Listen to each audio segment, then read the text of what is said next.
6 de julio de 1866, en un aerostato brasileño, se eleva para observar las posiciones paraguayas el ingeniero polaco asimilado al ejército argentino Roberto Chodasiewicz.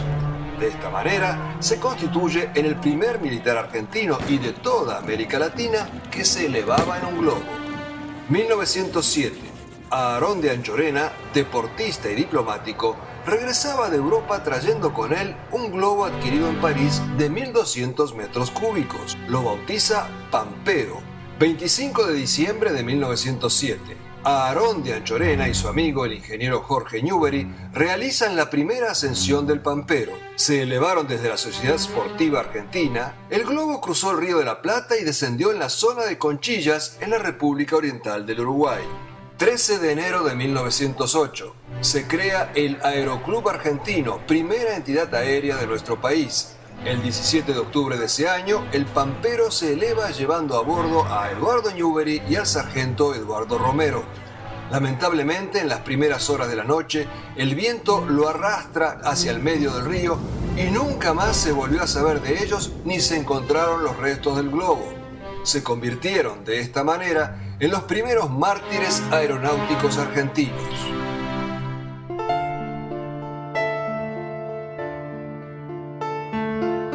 Mi papá en algún momento tenía cuestiones de negocios que hacer en Buenos Aires. Y algunas veces me dejaba en el aeroparque, horas y fuera del alambrado, mirando cómo despegaban y aterrizaban los aviones. Yo me acuerdo de subirme a la terraza de mi casa y mirar el cielo cordobés que tenía en aquella época un gran número de aviones.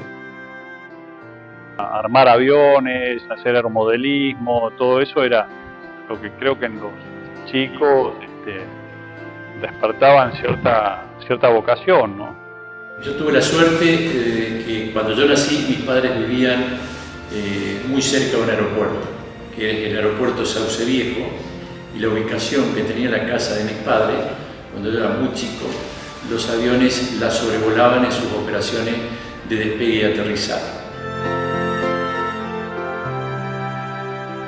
Y yo continuamente miraba las nubes, pensaba en los aviones.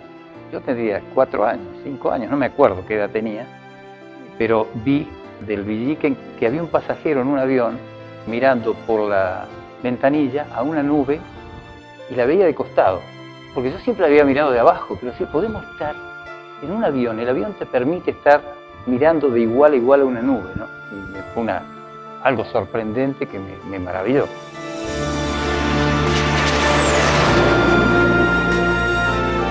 El 24 de enero se eleva el globo Patriota, comprado también en Francia por Horacio Anasagasti. 1910. Antonio de Marchi logró traer para los festejos del centenario a los denominados más pesados que el aire. Y el 23 de marzo de 1910 se inauguró el aeródromo de Villa Lugano y allí, el 30 de marzo, Émile Aubrun realizó el primer vuelo nocturno del mundo. A partir de ese momento, el Aeroclub se dedicó a fomentar el vuelo con motor. Trajo instructores y máquinas.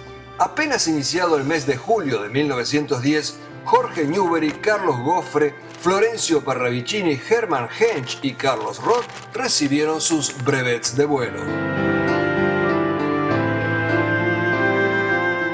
Yo soñaba con entrar en la escuela, pero había un problema. Teóricamente no estaba en condiciones de ingresar. Cuando yo tenía 12 años, en una carrera de bicicleta en el Centro Cívico de Bariloche,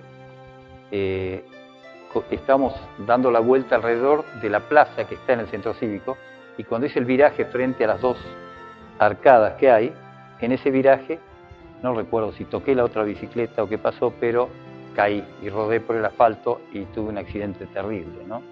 Que me rompí de todo, la rodilla, la cadera, los dientes, todo. Entonces vine a rendir a la escuela y no pude entrar. Y yo decía, si yo no entro en la Fuerza Aérea, se acabaron mis sueños para siempre. Esto es lo único que quiero hacer, no hay ninguna otra cosa que quiera hacer. Yo tuve oportunidad de rendir el examen de ingreso en la escuela de aviación cuando tenía 15 años y estaba en tercer año de la escuela comercial. Las expectativas que como joven yo tuve al ingresar a la escuela de aviación, me imagino que es la expectativa que todos los que ingresan a un instituto militar, es decir, los jóvenes no tienen la idea de ser militares, sino que tienen más la idea de ser aviadores militares. Mi intención era ingresar de muy joven. En la época en que yo podía ingresar a la escuela, se ingresaba en un 4º año de la escuela secundaria. Pero yo terminé mi 6º año de la Escuela Industrial de La Plata, hice un año de ingeniería y con mis recientes 18 años fui a rendir a la Escuela de Aviación.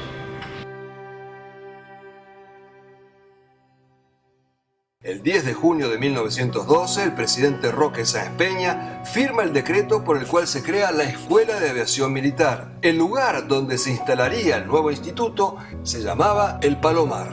Jorge Newbery tenía un sueño: cruzar la cordillera de los Andes. Para eso se preparó y sumó horas y horas de vuelo. En febrero de 1914 partió hacia Mendoza. Allí no pudo evitar una invitación para realizar una demostración de vuelo y se elevó sobre el cielo mendocino en el Blériot de Pablo Teodoro Fels. En una de las acrobacias el avión no respondió y se precipitó a tierra, muriendo Newbery en forma instantánea. Su entierro en Buenos Aires fue multitudinario. Sus restos fueron depositados en un mausoleo en la Chacarita. Allí descansa quien fue el precursor de la aviación militar argentina.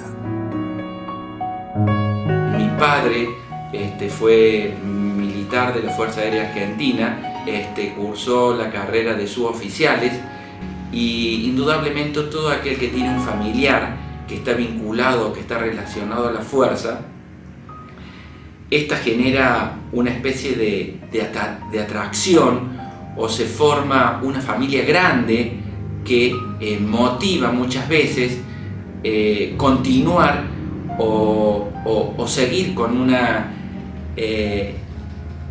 conducta de vida como la que tenía mi viejo.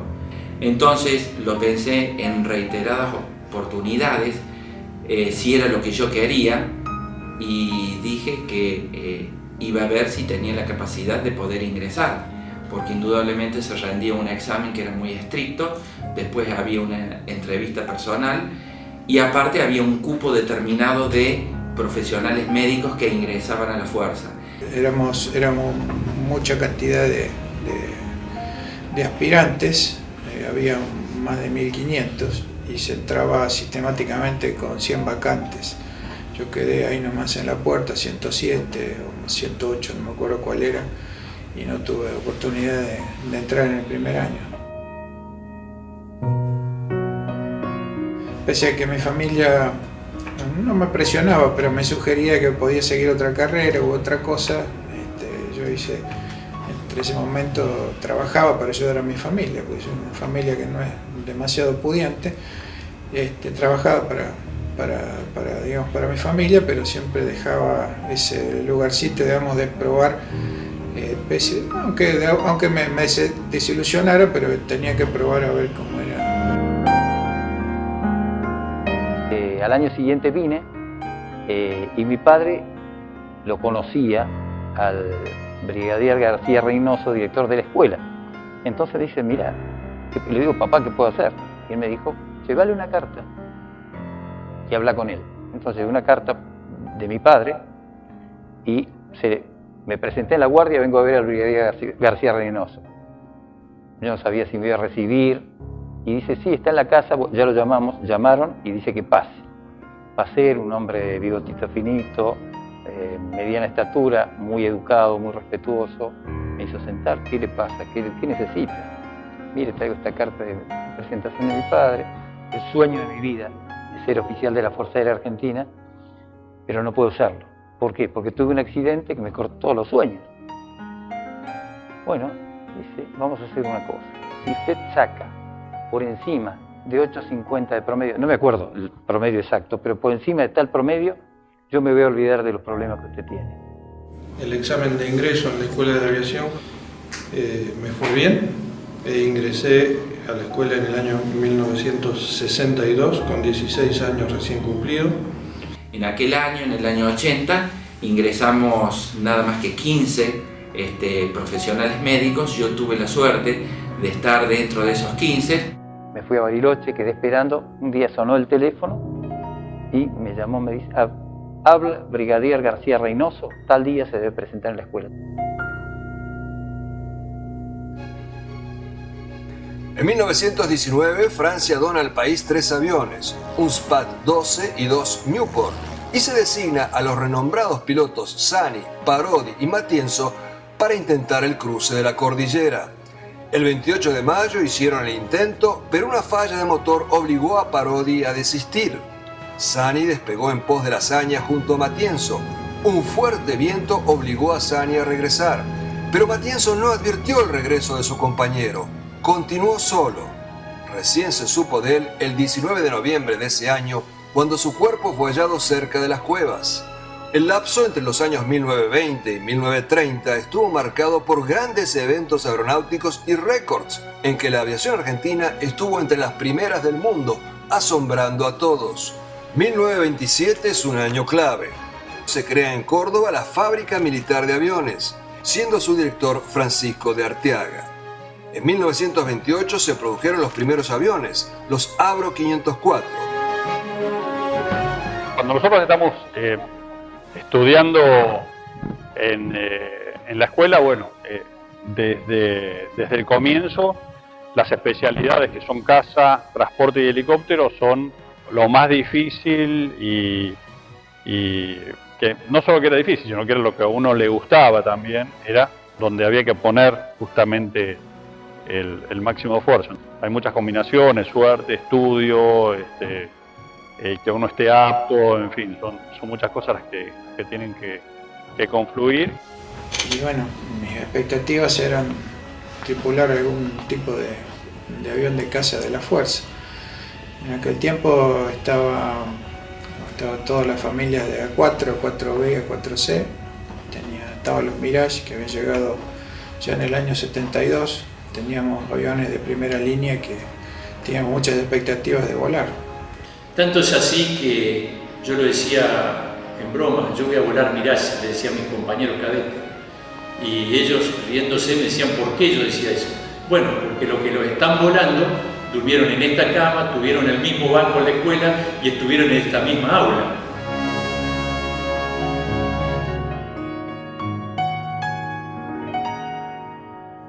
El sueño mío era volar un avión de combate y especialmente el A4. Y de pronto, cuando yo era cadete de cuarto año, mi instructor, que era el teniente Dante Aníbal Asla, me dice, usted tiene muchas condiciones para ser instructor del cuerpo de cadetes. Y yo no le creí. Creí que, bueno, que era una frase de un momento. Pero luego, cuando llegan los pases, me sale el pase de la Escuela de Aviación como instructor. Y yo me cayó muy mal. Y cuando llegué a la escuela, me llama el comodoro Jansen y me dice, mire, Carballo viene por un error. Creíamos que ascendía a teniente, pero no asciende, así que se va a ir un año a tropa. O sea, cada vez peor.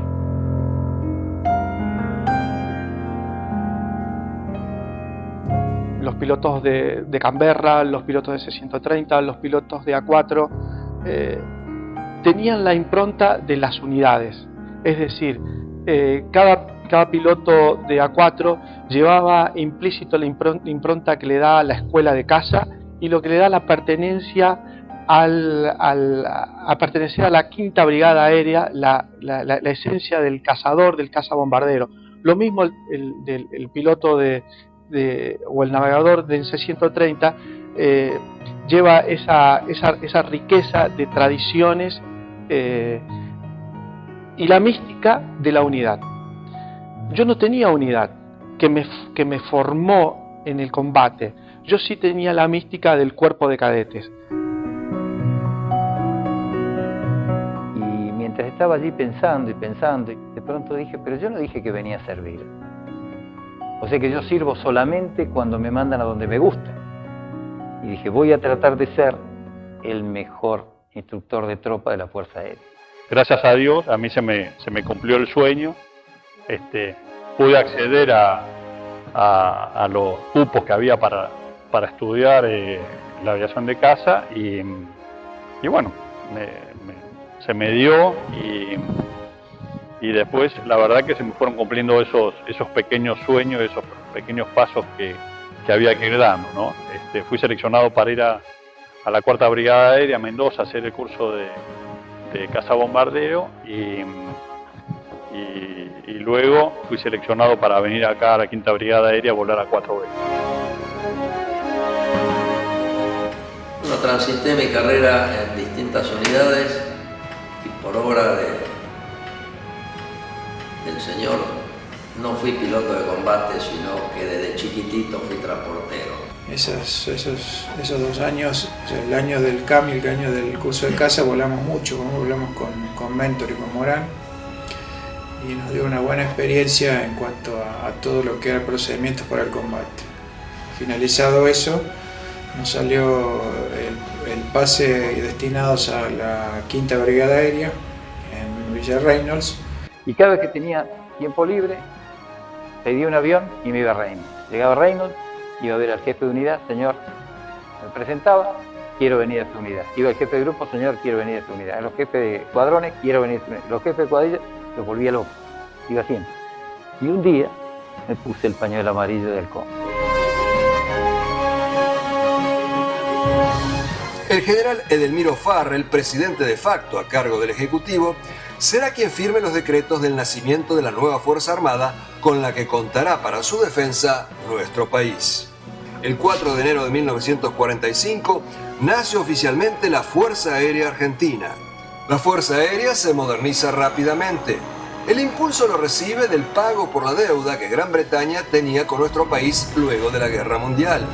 Así llegan los casi recién nacidos Gloster Meteor, famosos aviones de reacción que hicieron su presentación en el conflicto europeo, y los bombarderos pesados Abraham Lincoln y Lancaster.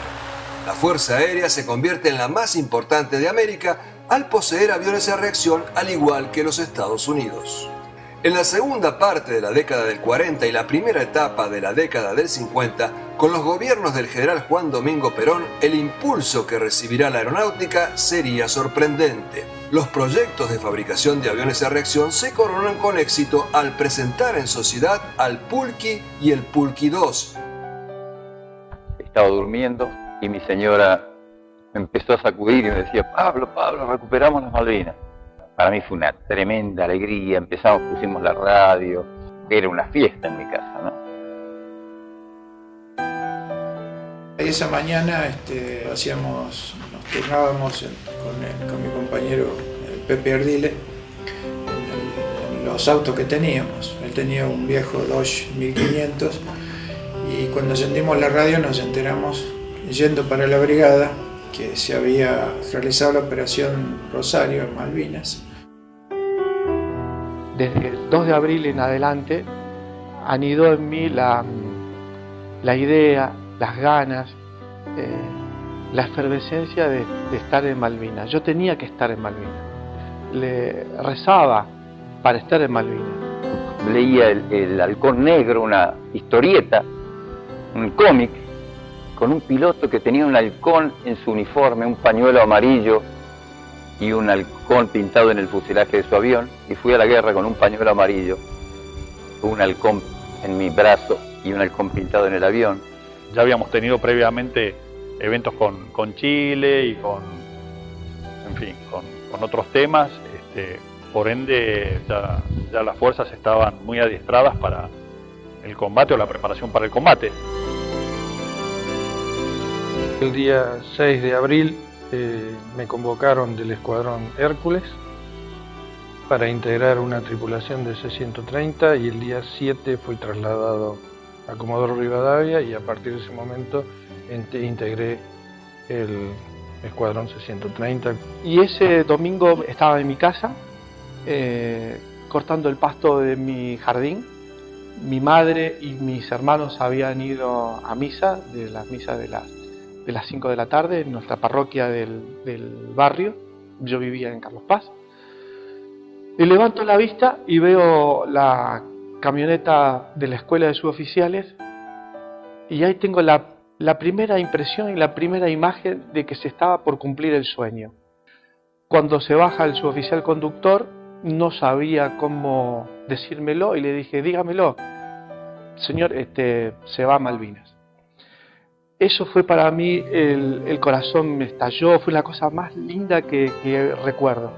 Enseguida corrí a mi dormitorio, preparé pequeñas cosas, una bufanda, un pasamontaña, pensando de que no iba a tener un equipo de combate adecuado. Lo primero que pedí, despedirme de mi novia, mi actual esposa. Luego fuimos a la iglesia. Estaban en pleno servicio religioso y el sacerdote paró la misa. Me despedí de mi mamá, de mis hermanos, y inmediatamente me vine a la escuela. El domingo de Pascuas, a las 10 de la mañana, telefónicamente me comunican que me tenía que presentar en la Escuela de Aviación Militar. Iba a haber un despliegue de un escuadrón para hacer la custodia de un aeródromo, en el cual yo había sido designado como médico. Yo le confirmé a mi señora que íbamos a desplegar a un lugar, pero no le dije exactamente que era Malvinas, porque no lo quería comentar.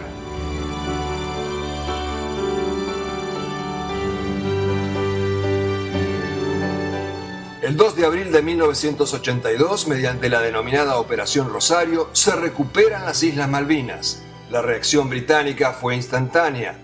Todo se iba a dirimir mediante un choque armado. La Fuerza Aérea tuvo su bautismo de fuego el 1 de mayo y desde ese día se ganó el respeto no solo de los ingleses, sino del mundo entero.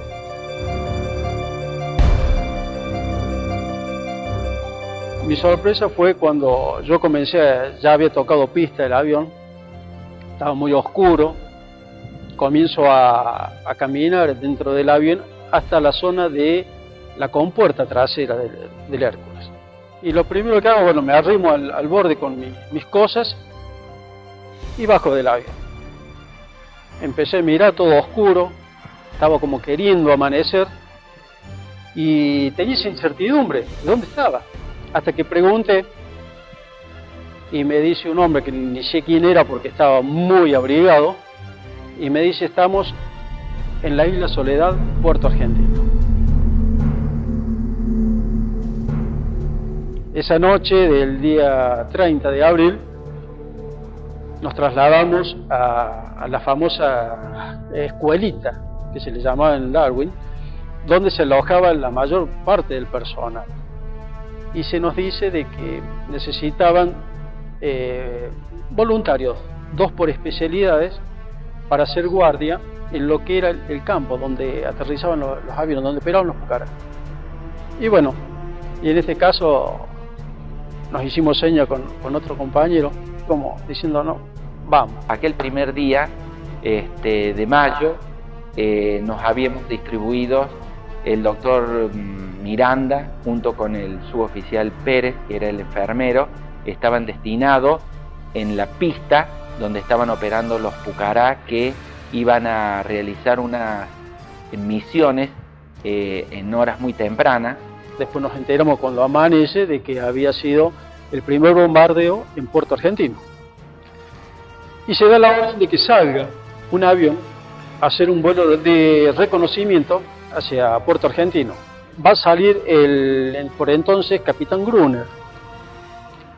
Y bueno, en el último tramo final al decolaje se le quiebra el tren de nariz y queda obstruyendo lo que es la pista. Yo venía en ese momento caminando con el cabo primero Peralta y Brasich. Y cuando estamos llegando a lo que es el avión, yo le digo al cabo primero Peralta que me iba a buscar mi fusil,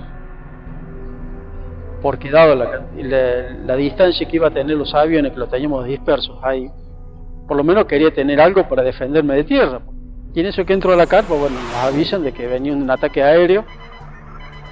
Hasta el momento no sentíamos nada, pero por instinto nomás buscamos descubrirnos. Yo justo estaba mirando en dirección a la pista y observo a nivel del horizonte 2 aviones que venían volando muy rasante, y realmente en aquel primer momento yo no pensé que eran aviones ingleses. Cuando llegaban a la altura de la pista vi que largan algo o desprenden algo, y yo digo, ¿qué están haciendo esto? ¿Qué están tirando? Cuando pasaron fracciones de segundo, la tierra entró a temblar, empezó a haber explosiones, incendios, gritos. Y pedidos de auxilio, no se veía prácticamente nada dentro de esa carpa. Y bueno, sentía un fuerte dolor en una de las piernas, hasta llegué a pensar de que había perdido. Y bueno, esas cosas, hasta que me toqué la pierna, supe que la tenía y bueno, me paré. Y bueno, salgo, hago un par de pasos, veo así la silueta de lo que era el avión, el 527, que era todo fuego. Y hago un par de pasos y bueno, caigo. Me quiero arrastrar, no podía, me puse boca arriba, rezando, no perdiendo la calma. Y bueno, ahí empiezan un poquito los deseos de vivir, amar a la vida, quererla a la vida. Estaba ahí en esas condiciones, escuchaba explosiones, escuchaba un montón de cosas, gente que no se podían acercar. Alcancé a hacer una seña, vinieron 2 compañeros, y uno empezó a tomar conciencia que estábamos en guerra. Yo esa mañana me desperté, lo mismo que los pilotos que lo acompañaron, con su familia, con los hijos, y podríamos haber tomado un desayuno con cualquier empleado o ejecutivo que va a cumplir su tarea, y nosotros a las 2 de la tarde estábamos sobre Malvinas.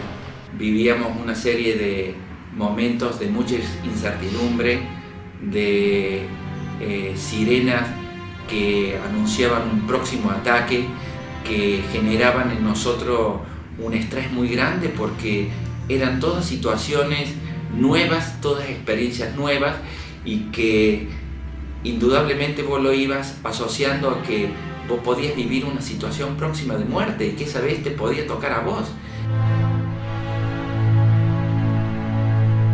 Digo, mire, si a usted le dicen que no tienen miedo, yo le digo que mienten.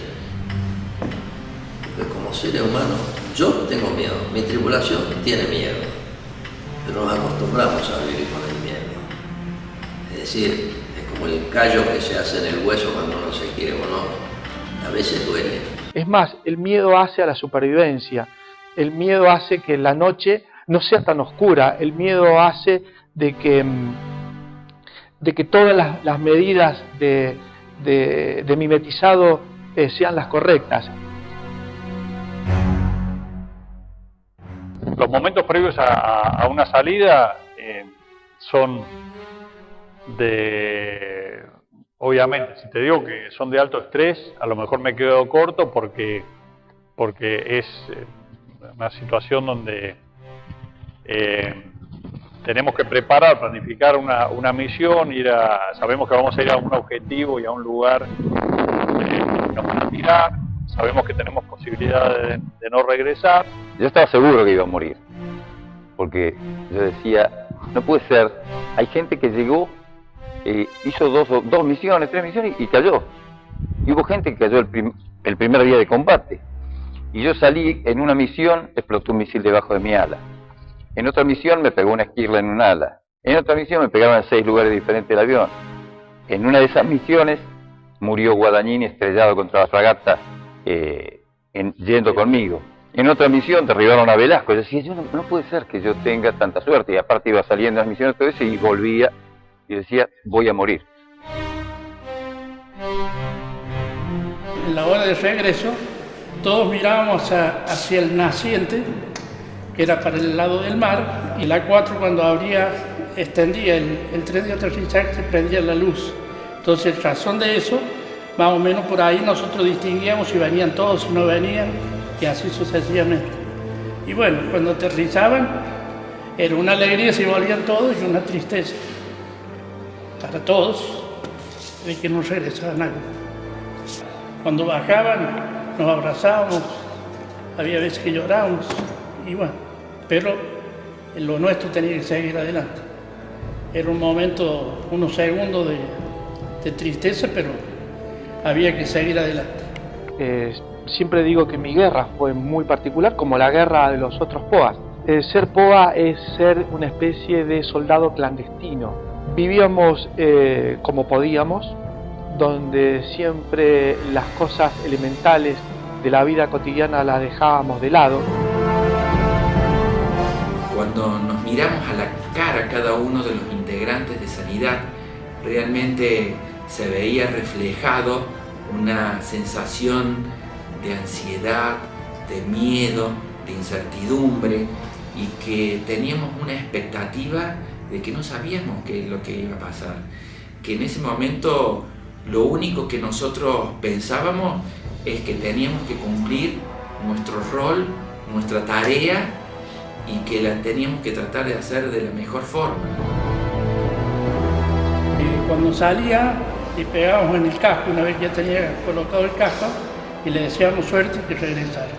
Cuando uno va en la cabina del avión piensa muchísimo, o sea, va pensando, va recordando. Yo estaba y sigo enamoradísimo de mi mujer, tenía 3 hijos, va pensando en ellos, va pensando también, sufriré, no sufriré. Éramos casados la mayoría, teníamos hijos ya, yo tenía una hija y mi mujer estaba embarazada. Es en algunos momentos en que uno realmente dice, ¿por qué estoy acá? ¿Por qué me está pasando esto? ¿Por qué justo uno estaba en este momento y en este lugar? El POA vive en lo que se denomina la tierra de nadie. Está alejado 17 kilómetros, 12 kilómetros de su posición, donde nadie lo va a poder salvar, y en esa tierra convivíamos con nuestros soldados y cumplíamos nuestra tarea: captar al avión incursor o captar al buque incursor o el movimiento terrestre. Muchas veces me han preguntado si nosotros realmente estábamos dispuestos a morir en la guerra. Bueno, eso, por supuesto que nadie quería morirse, todos queremos vivir. Pero por ahí uno pensaba, no, voy a explotar, y el que explota no sufre. O por ahí de un instante, pero nada más. Si explotaba por acá, por allá iba a quedar desparramado mi cuerpo, pero mi alma iba al cielo. Si uno dice ahora, ¿por qué no nos plantamos? O ¿por qué también podríamos haberlo hecho? ¿No? Tampoco te lo puedo responder así tan fácil, porque evidentemente que tuvimos una fuerza interior enorme para superar ese momento. Había un muy fuerte compromiso, primero digamos, el hecho de cumplir el juramento, porque habíamos jurado la bandera, teníamos un compromiso con nuestra comunidad, pero el hecho de que en Malvinas estaba la gente desplegada, que estaba siendo asediada con cañoneo naval permanentemente, con todas esas, pasando penurias, digamos, y ese era nuestro mayor compromiso, de seguir saliendo para defender nuestra gente que estaba en la isla. Cuando estoy ya arriba del avión, de pronto se acerca el primer teniente Autiero y me dice, tome señor, acaba de llegar. Y era un corazoncito rojo hecho en cartulina por algún chico argentino que decía, adelante con fe y esperanza, que todavía lo tengo, ¿no? Eso empuja muchísimo. El miedo de que me pasara algo, en realidad ese miedo lo tenía en el hotel o cuando estaba en tierra. Una vez que subíamos al avión, nos compenetrábamos en el vuelo y no pensábamos en otra cosa que terminar el vuelo en buenas condiciones y hacer las cosas que nos habían pedido. Un avión a 385 nudos, que es la velocidad, 385, 400 nudos, que es la velocidad que tenía el Sea Harrier para el ataque final, o sea, del punto inicial a la base. Eso lo estaba recorriendo en 1 minuto 5, 1 minuto 15, que nosotros llamábamos el minuto 5 de la muerte. Me tocó a mí decirlo tantas veces, nido, Biguá, Sea Harrier, el centro de filtraje dice, listo, Biguá, tomado, y yo continué siguiéndolos con mis binoculares, y la satisfacción más grande que tiene el POA es el borbotón negro, luego que se hace anaranjado, y el viraje por un lado y el impacto del avión, y siempre uno espera la eyección. Son tantas las cosas que hay que hacer arriba del avión y el tiempo va pasando, van pasando los minutos, uno se tiene que preocupar de otras cosas realmente.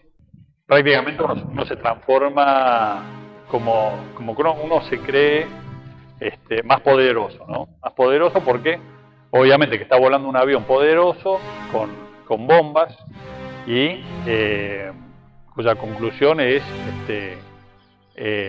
vencer o morir. O sea que toda la conclusión de la misión va a ser que o yo le pego al otro o el otro me pega a mí. Entonces, después que uno aterrizaba, lo recibía la gente de inteligencia, se hacía preguntas relacionadas con la misión para poder darle información a otra misión que saliera, y uno hasta ese momento había funcionado como un relojito suizo, pero cuando volvía, cuando volvía a su habitación, era como si le hubieran pegado con una goma en todo el cuerpo.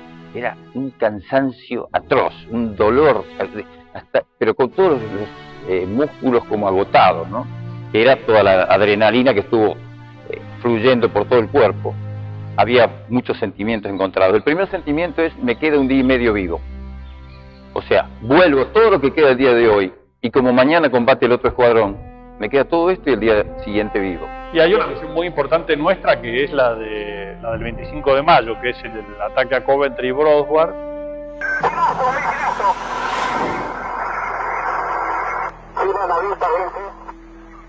Fue un ataque a mar abierto, las fragatas estaban al norte, a una distancia de unas 20 millas de la costa. Tuvimos que volar bastante tiempo a mar abierto y yendo hacia las fragatas girando bastante. Ok, a mí creo que me dieron, voy a ir viendo porque yo sentí varios golpes abajo, ¿sí? Estoy vamos pegadito, me voy bajando. Hay una foto que nos muestra a Rinke y a mí en el medio de un ataque con un inglés que toma una foto que se llama Richard Bell Davis desde la fragata Broadward. Y se ve todo lo que le están tirando a un hombre que entra a un buque. Y son dos buques los que nos están tirando. Yo reduzco la velocidad de nada. Pero va. Creo que es perfecto este señor. Veo la zona 41, la vi clarito. Pegó en la trampa las tres, señor. Explotado muy bien, Vamos, pendejo, vamos, página.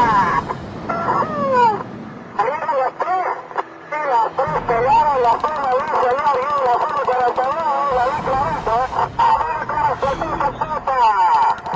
Fíjense al fuego, que están pegando misiles, pegaditos, no demasiado, pero pegados, ¿sí?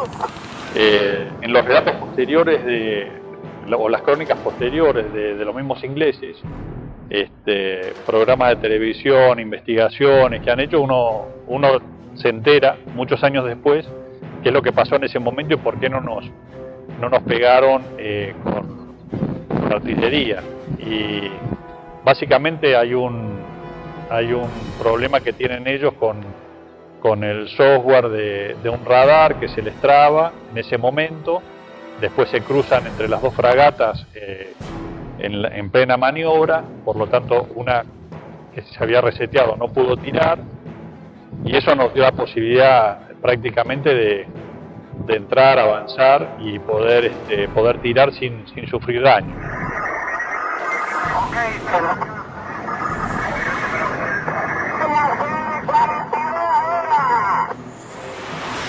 Habiendo sido el 25 de mayo, el Día de la Patria, fue un gran golpe para ellos, ¿no?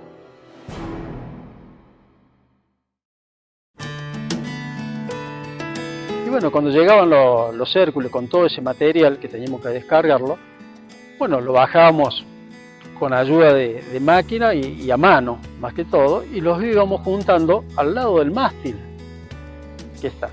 Y bueno, llega una mañana que nos avisan, porque nos avisaban, decían Pucará, porque llegaba un Hércules con material para nosotros. Empezamos a descargar, a bajar las cosas, cohetes, bombas, todo. Y nos llama la atención, paquete inmenso, todo forrado con cartón, con sunchos, y más o menos tiene que haber tenido 2 metros, casi, sí, 2 metros y pico de alto, 2 por 2 más o menos, bastante grande era. Y claro, y lo empezamos a mirar, ¿y qué es esto? ¿Y qué es esto? ¿Y qué es esto? Y bueno, nunca falta el que empieza a hurgar. Y bueno, y hace un cortecito en la parte inferior del cartón, lo abre, y alcanzamos a ver que decía Coque. Unas cositas rojas que decía Coque. Y eran latitas de Coca-Cola. Coque, Sudáfrica. Y bueno, y como ya estábamos viendo cosas así que llegaba y decía, pero ¿cómo? ¿Y para quién es esto? Ya empezamos, y con ese sentido de pertenencia que uno dice, si llegó acá tiene que ser también para nosotros. Pero son cosas que uno la va asumiendo para beneficio. Bueno, y nos faltó alguien que fue sacando de a poquito latas, y en los contenedores, los cajones que teníamos para los cuerpos de los cohetes, sacamos un par de cohetes y los cargamos con esas latas, los cerrábamos entre todo lo que teníamos ahí, y lo dejamos en el sector donde teníamos que pasárselo al Chinook. Así que el Chinook se lo cargamos y le mandamos un mensajito a los que estaban allá en el Darwin: atiendan bien esta carga, así que le pasamos Coca-Cola, se la pasamos para allá. Bueno, lo anecdótico fue cuando se enteraron de que estábamos sacando, porque tuvo como 2 días esa paro ahí. ¿Cuánto le quedó? No sé. Bueno, esas son pequeñas cosas, así anecdóticas. Esto es un equipo, y un equipo en el cual cada uno depende del otro. Dependemos del operador de torre de control de vuelo, dependemos del mecánico, dependemos del especialista, dependemos del jefe de escuadrón, dependemos del jefe de sección. O sea, todos dependemos de todos, y todos somos amigos, y nuestras esposas son amigos, y nuestros hijos son amigos, somos una familia. Nuestra Fuerza Aérea fue un grupo muy chiquito y muy selecto, donde todos nos conocíamos, y el hecho de la familia aeronáutica no es solamente una declaración. El fuerte liderazgo que teníamos entre nosotros, nuestros jefes, nuestros compañeros, camaradas, la verdad que si uno tiene que hablar de trabajo en equipo y de liderazgo, bueno, esas eran dos palabras que creo que en ese momento y en ese lugar sirvieron para lo que es seguir adelante en ese tipo de situaciones. Estaba muy tranquilo, muy contenido con la tripulación que me tocó volar. Gente, éramos un equipo, toda gente muy consciente de que estábamos metidos en algo importante y que estábamos haciendo algo importante. El 12 de mayo me dejé los bigotes, a pedido de mis soldados, que decía que dejara de tener la cara de nene que tenía, en homenaje al primer teniente Fausto Gavassi, que lo traje en una de esas odiosas bolsas de 6 manijas.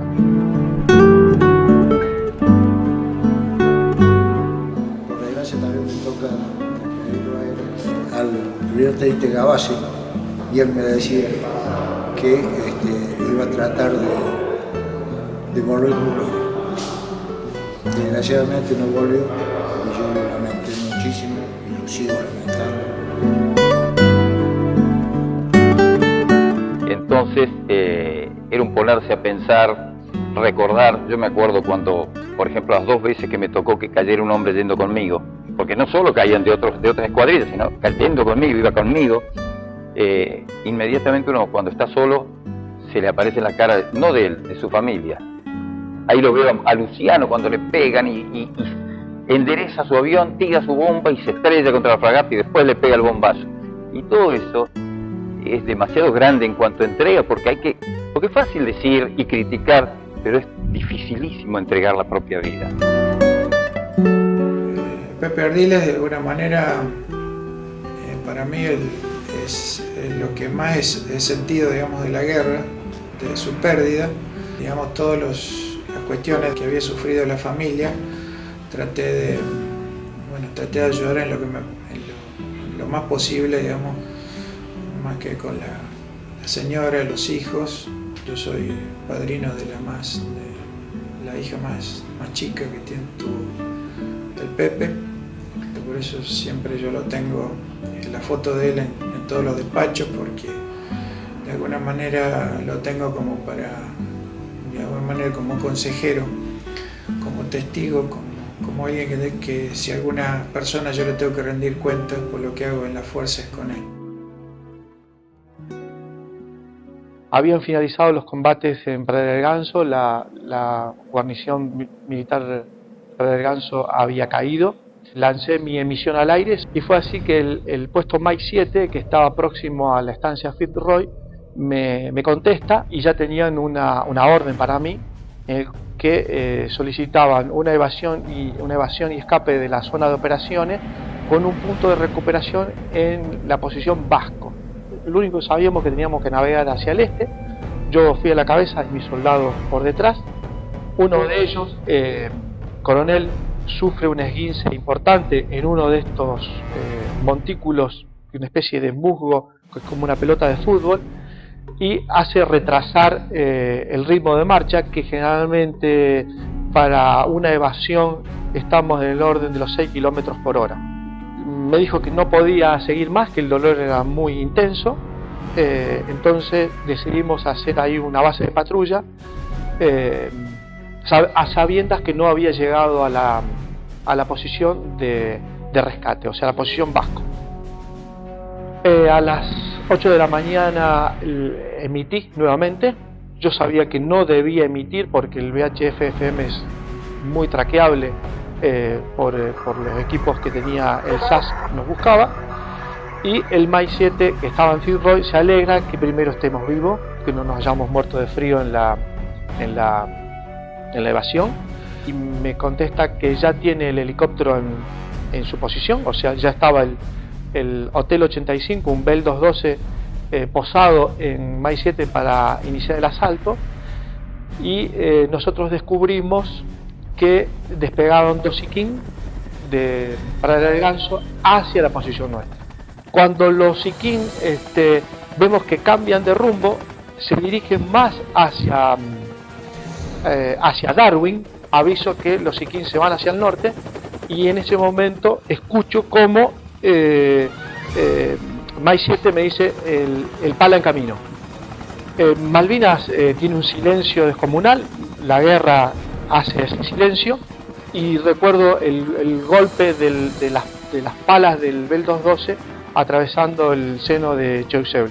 Le dije: Pala, estoy a 5 kilómetros de la posición. Ellos me insultaban, no por malo, sino por darme fuerza, que ¿a dónde estás? ¿A dónde estás? Y entonces recuerdo que le decía, detrás de un alambrado.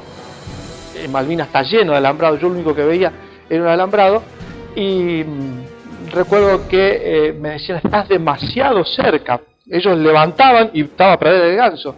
Estás demasiado cerca de Pradera del Ganso, estás demasiado cerca. Pero yo seguía escuchando que el Bell 212 avanzaba, porque el ruido era cada vez mayor, hasta que detrás de la loma de ese alambrado aparece el Hotel 85 con el Light Sun, que es el faro de búsqueda. Me hacen 2 disparos significando que te vimos. Rompimos el iglú, hizo una aproximación con potencia hacia la posición mía, puertas abiertas. Nosotros saltamos dentro del helicóptero los 3. Ahí descubro que al comando estaba el teniente Vergara, como copiloto el teniente Saturnino Sánchez. Están los Siquín ahí, que se vienen los Siquín, es decir, los Siquín escucharon la última parte del guiado mío. Tiraron el Bell 212 por el acantilado para que tome velocidad, y cruzamos rasante hacia Fitzroy. Y ahora venía el segundo problema, no ser derribados por la propia artillería. El Hotel 85 venía como arbolito de Navidad, con todas sus luces encendidas, volando muy alto, para que de esa manera no sea derribado. Es decir, acá viene el helicóptero que acaba de hacer el rescate en Pradera del Ganso. Bueno, aterrizamos en el hipódromo, estaba todo el escuadrón de helicópteros esperándome, como si fuera su mascota. Es decir, era el trabajo terminal del escuadrón de helicópteros fue ese. El sistema de arma Bell 212 no voló más después de esa operación. Cuando íbamos ascendiendo, pongo una radio de Uruguay y decía: se estarían tratando en las islas los términos de la rendición. Y yo dije: radio sensacionalista. Cambié: se estarían tratando los términos. Y ahí tuve una gran amargura. Cuando uno finalmente hizo todo un esfuerzo y la guerra no se gana, bueno, uno vuelve con un sabor amargo. Después que caímos prisioneros, estuvimos un periodo de tiempo en San Carlos, otro periodo estuvimos en medio de flota porque los ingleses nos utilizaron como escudos para evitar los ataques aéreos. Mi unidad estaba prisionera o muerta, la mayoría todos prisioneros en San Carlos. Cuando el mayor Pocio Ortiz de Rosa me comunica la orden de que me volví al continente, yo sentí una gran decepción. Tenía que abandonar las islas. Para ellos era un premio que me daban, pero para mí era dejar mi tierra santa. Realmente, si no hubiera tenido esposa e hijos, hubiera deseado haber muerto en las islas antes de no recuperar.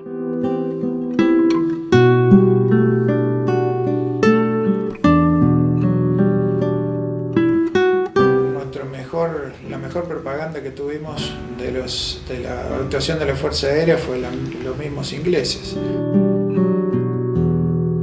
And really, to be honest, because there were so many of us, and it was the Royal Navy after all, 900 years of history, we kind of expected to get down there and accept the white flag and go home. That never happened.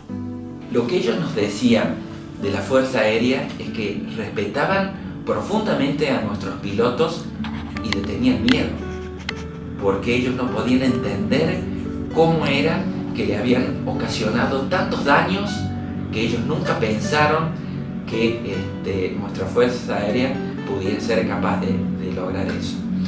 Those guys fought with such valor and such conviction. They fought the world power, Britain. One of the most practiced, mechanized, tooled up military forces in the world, and they gave us a bloody nose. When the Sheffield was hit, it knocked everybody for six. It was shock, horror. How could that happen? It was a state-of-the-art warship. Ellos han cambiado las tácticas, inclusive de lo que es la defensa de una flota aeronaval por la guerra de Malvinas. Han cambiado la performance de sus armas, han cambiado muchísimas cuestiones, de que hubo como una especie de bisagra, una vuelta de página entre la guerra de Malvinas y antes de Malvinas y posterior a Malvinas. Volvimos nuevamente al hospital y a los 2 días, nuevamente a la madrugada, un C-130 que estaba al mando en aquel momento creo que era capitán, primer teniente Borcher y Daguerre, ¿no es cierto?, pudieron aterrizar, hicieron una evacuación de la carga, una descarga muy rápida en la cabecera, y ahí subieron 72 o 75 heridos. Cuando el C-130 cierra la compuerta, es la última imagen que yo tengo de las islas, la noche y la noche de Malvinas, y después el vuelo del C-130. Ahí se fue mi guerra. Y fue un vuelo realmente muy tenso. Las 2 horas que volamos a oscuras, cuando se prenden las luces, había vómitos en el suelo de la extrema tensión nerviosa. Mi camarógrafo me dice, ¿sabes que me desmayé en el vuelo? Y años más tarde, cuando él se enferma de cáncer y le hacen toda una batería de estudios, descubren que tenía un microinfarto, que él ignoraba. Esa noche le había dado un microinfarto. Había un suboficial Alonso frente a mí con la 9 milímetros en la mano. Y le digo, loco, ¿a quién querés matar? No, es que me contesta, si entraba un misilazo yo no quería morir ahogado, yo me pego un tiro antes. Gracias a la habilidad del capitán Borchert, nos tiraron con un misil, nos informó después el radar, el VICA, pero Borchert logró esquivarlo y llegamos sanos y salvos en la madrugada del día 14 a Comodoro Rivadavia. Llegué a la Escuela de Aviación Militar, entregué los 2 únicos soldados al director de la Escuela de Aviación que no estaban prisioneros o habían caído en combate. Luego volví a la Escuela de Suboficiales, se asombraron que estuviera de vuelta, y en la misma camioneta, como cerrando la historia esta, me llevó a mi casa y golpeé las puertas de mi casa y mi madre me pregunta qué necesitaba.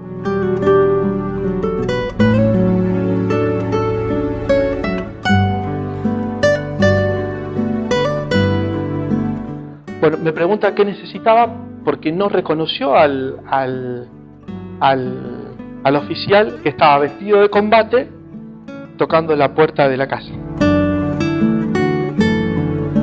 Cuando estábamos en la escuela de Ezeiza, la primera noche me informan de que tenía en el casino de oficiales una visita que me estaban esperando y la distancia que había de los dormitorios al casino era aproximadamente de 2 o 3 cuadras y realmente sin saber quién era que me había venido a visitar o había venido a reencontrarse conmigo, esa distancia parecía como si no terminaba nunca, no llegaba nunca a ese casino, lo veía allá y cada vez se me iba más lejos, hasta que llegué y la sorpresa fue que era mi señora con mi hijo y un tío que en base a su persistencia habían podido lograr dar donde a mí me habían llevado. Y bueno, ese fue un momento muy especial porque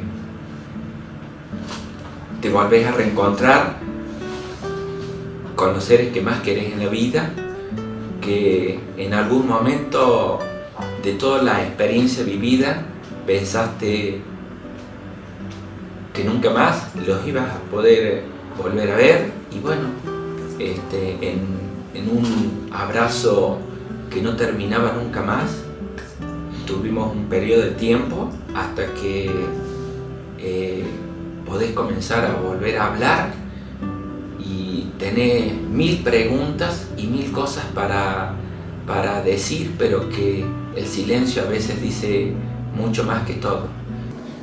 A mí me pasó algo que es muy posible les haya pasado a muchos excombatientes, que es de encerrarse en uno mismo y los recuerdos uno los tiene adentro.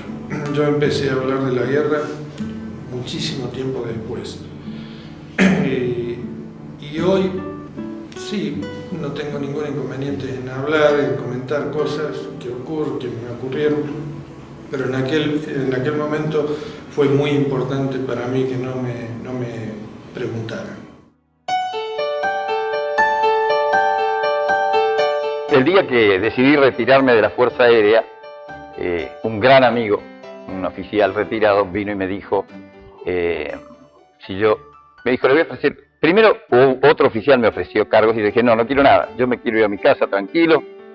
Yo seguí mi carrera hasta el grado de comodoro, ocupando puestos de jefaturas de escuadrilla, de escuadrón y de grupo aéreo, y resuelvo mi retiro de la fuerza en el grado de comodoro en segundo año.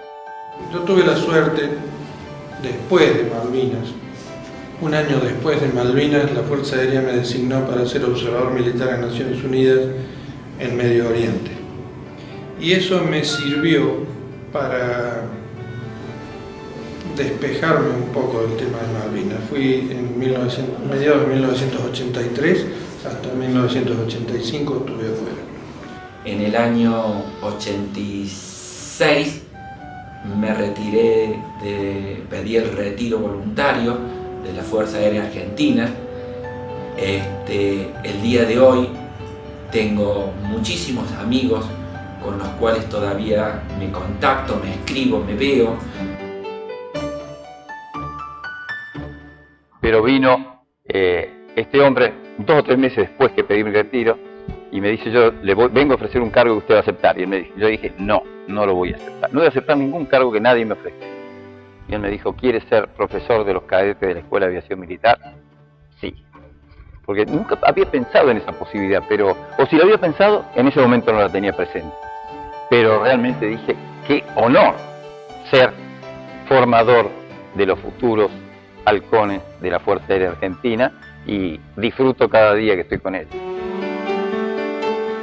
Siempre nos inspiramos en el ejemplo de quienes defendieron a nuestra patria en un momento tan difícil como fue en el año 82, en el conflicto del Atlántico Sur. Y es totalmente un orgullo estar formando parte del Grupo Aéreo Escuela, de saber que ahí se formaron los pilotos que en esos mismos bancos estudiaron, en esas mismas aulas compartieron su instrucción y se iniciaron esos pilotos que dieron gloria a nuestra Fuerza Aérea Argentina. Y bueno, a partir de ahí puse foco en seguir trabajando en el ámbito civil, en el cual estoy ahora. Estoy en una empresa privada trabajando en el rubro de la seguridad.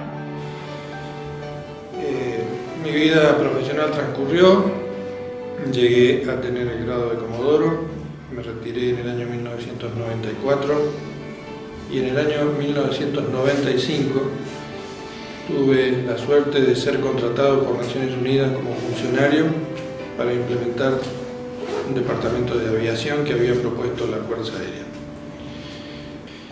Y estuve en Naciones Unidas en varias misiones, e incluso en Nueva York, hasta el año 2005. Mi actividad la desarrollo en Ucacha, en una localidad que está al sur de la provincia de Córdoba. Estoy casado con Gabriela, tengo 4 hijos y soy siempre un agradecido a la vida por todas las cosas que Dios me ha dado y que gracias a Dios las puedo vivir con toda la entereza que me ha dado.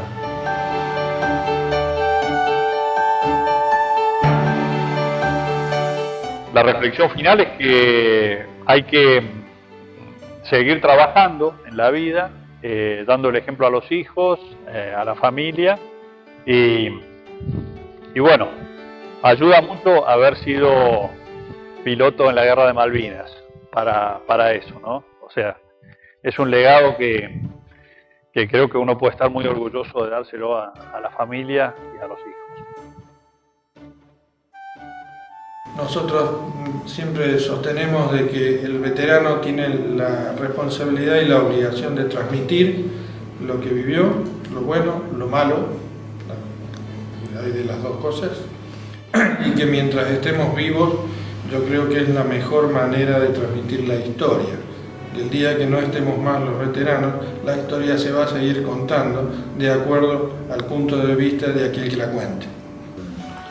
Realmente el paso de los años, el paso de la vida que te lleva a que vos vas madurando, todas las experiencias vividas, vos tenés para sacar un montón de conclusiones.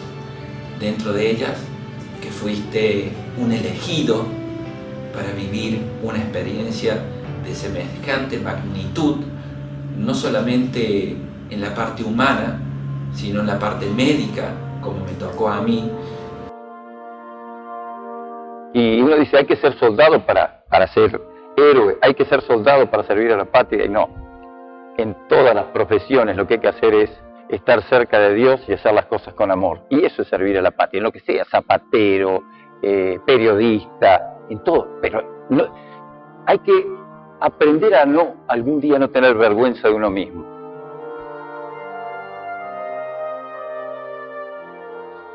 Y un sueño para mí es convertirme en aviador militar. Pero aún más alto que eso es poder seguir formando parte de esta institución todo por el resto de mi vida. El otro día me preguntó un periodista cuáles son sus sueños últimos a esta altura de la vida. Y yo dije 2, ¿no es cierto? Recuperar las Islas Malvinas y llegar al fin de mi vida tomado de la mano de mi esposa, pudiendo mirar hacia atrás y decir, como dijo San Pablo, he luchado la buena batalla.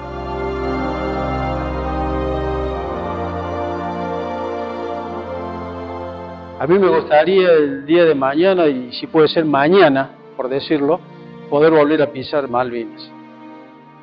Pero no desde lo bélico, porque eso ya pasó. Ahora es todo diplomático. Pero dejarle ese mensaje que esos 649 hombres que quedaron son los eternos centinelas de nuestra patria. Y ese juramento no fue en vano. Y ojalá el clarín de la patria no los llame nunca. Pero que si el día de mañana los llamara como me llamó a mí, estén preparados, tengan estas vivencias que les cuento todos los días cuando puedo yo, pero por sobre todo tengan preparado el alma para entrar en combate. Porque la tecnología se compra, el buen armamento se compra. Lo que no se compra es el espíritu de combate. Lo que no se compra es la mística que tiene el hombre de la Fuerza Aérea cuando entra en combate. Esa misma mística que tuvieron nuestros pilotos en el aire, la tuvimos en tierra. Yo hice la guerra en tierra. Yo no volé ningún avión. Yo volé el corazón de mis soldados.